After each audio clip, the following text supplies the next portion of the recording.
हर हर Mahadev. Mahadev astro में आप सभी का स्वागत है। आज का विषय है कृष्ण जन्माष्टमी।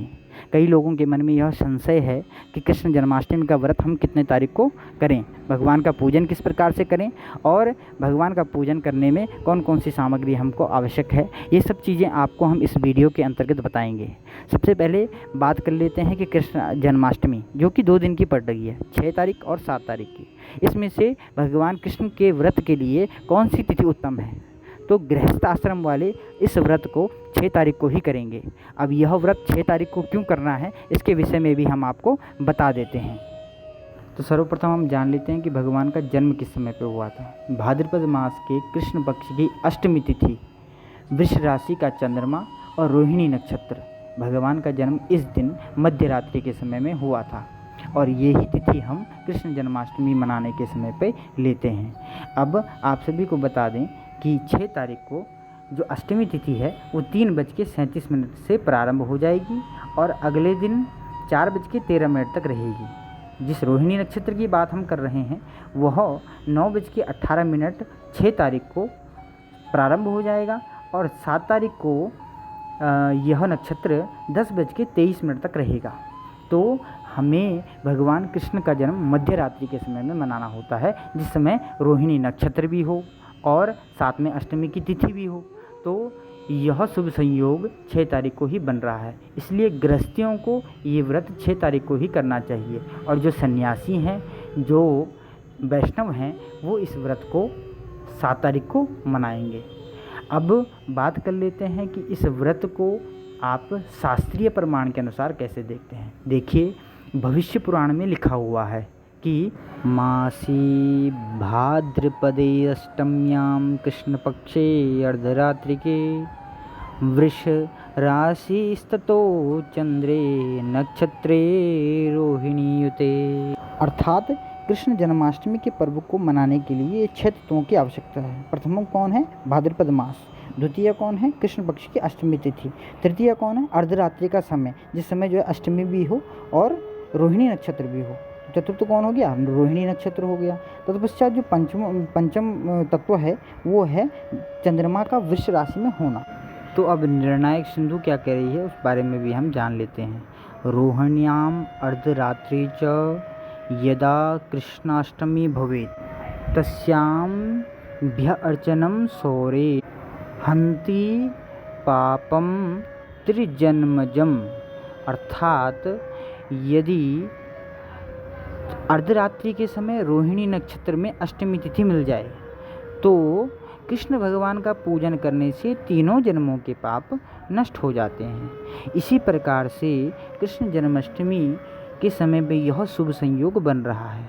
अब जो दूसरा महायोग है उसके बारे में भी हम आपको बताते हैं, महापुण्य प्रदायक जयंती योग के बारे में, जो कि विष्णु रहस्य में लिखा गया है।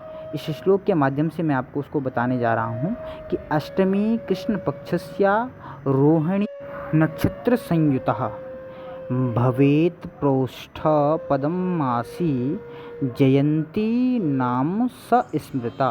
अर्थात यदि कृष्ण जन्माष्टमी भाद्रपद मास के कृष्ण पक्ष की अर्धरात्रि तिथि अष्टमी से युक्त हो, रोहिणी नक्षत्र भी उसमें हो और साथ में चंद्रवार यानी सोमवार या बुधवार पड़ जाए, तो ऐसे समय में यह जयंती योग की पुष्टि करता है। अब जयंती योग में अगर कोई भगवान का पूजन करता है, भजन करता है, तो उसे अक्षय पुण्य की प्राप्ति होती है और उसके 3 जन्मों के पाप जो हैं नष्ट हो जाते हैं। ऐसा जो है ये विष्णु रहस्य में लिखा हुआ है। गौतमी तंत्र में भी स्पष्ट लिखा हुआ है कि अष्टमी रोहिणी युक्ता च अर्धरात्रि यदा भवेत् उपोष्या ताम तिथि विद्वानः कोटि यज्ञ फलम लभेत्। सोमाहनि बुद्धवासरे व अष्टमी रोहिणी युता जयंती सा समाख्याता सा लभ्या पुनः पुण्य संशये। अर्थात गौतमी तंत्र में जो है ये इस श्लोक के माध्यम से बताया गया है कि भाद्रपद मास के कृष्ण अष्टमी यदि रोहिणी नक्षत्र में सोमवार या बुधवार से युक्त हो जाए तो वह जयंती नाम से विख्यात होगी। इस दिन जन्म जन्मांतर के जो पुण्य संचय हैं, ऐसा योग जो है हमें प्राप्त हो रहा है। और जो मनुष्य इस दिन उपवास करता है वो परम सौभाग्यशाली होता है। उसके कोटि जन्मकृत पाप नष्ट हो जाते हैं और वह जन्म बंधन से मुक्त होकर भगवान के दिव्य वैकुंठ लोक को प्राप्त करता है।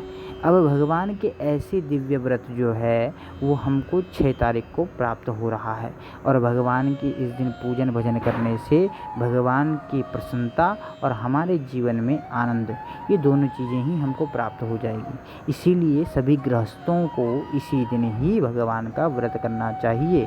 और आपको चाहिए कि व्रत के भ्रम में न पड़कर, क्योंकि जो 7 तारीख की जन्माष्टमी है, जो 7 तारीख की तिथि है, वो केवल वैष्णव यानी सन्यासियों के लिए दी गई है। सन्यासियों के लिए जो ये व्रत है ये 7 तारीख को मनाया जाएगा। परंतु जो आप लोग हैं, गृहस्थ लोग हैं, जो गृहस्थी से किसी न किसी विधि से जुड़े हुए हैं, उन सभी को इस व्रत को 6 तारीख को ही करना चाहिए। यही जो है शास्त्रों का मत है। अब आपको बताते हैं कि इस दिन भगवान का पूजन किस प्रकार से करें। देखिए, 6 तारीख को ये शास्त्रों का वचन है। क्या कह रहे हैं कि आप 6 तारीख को यानी कृष्ण जन्माष्टमी के दिन, जो कि बुधवार को 6 सितंबर को पड़ रही है, उस दिन प्रातः ध्वजारोहण कीजिए, व्रत का संकल्प लीजिए।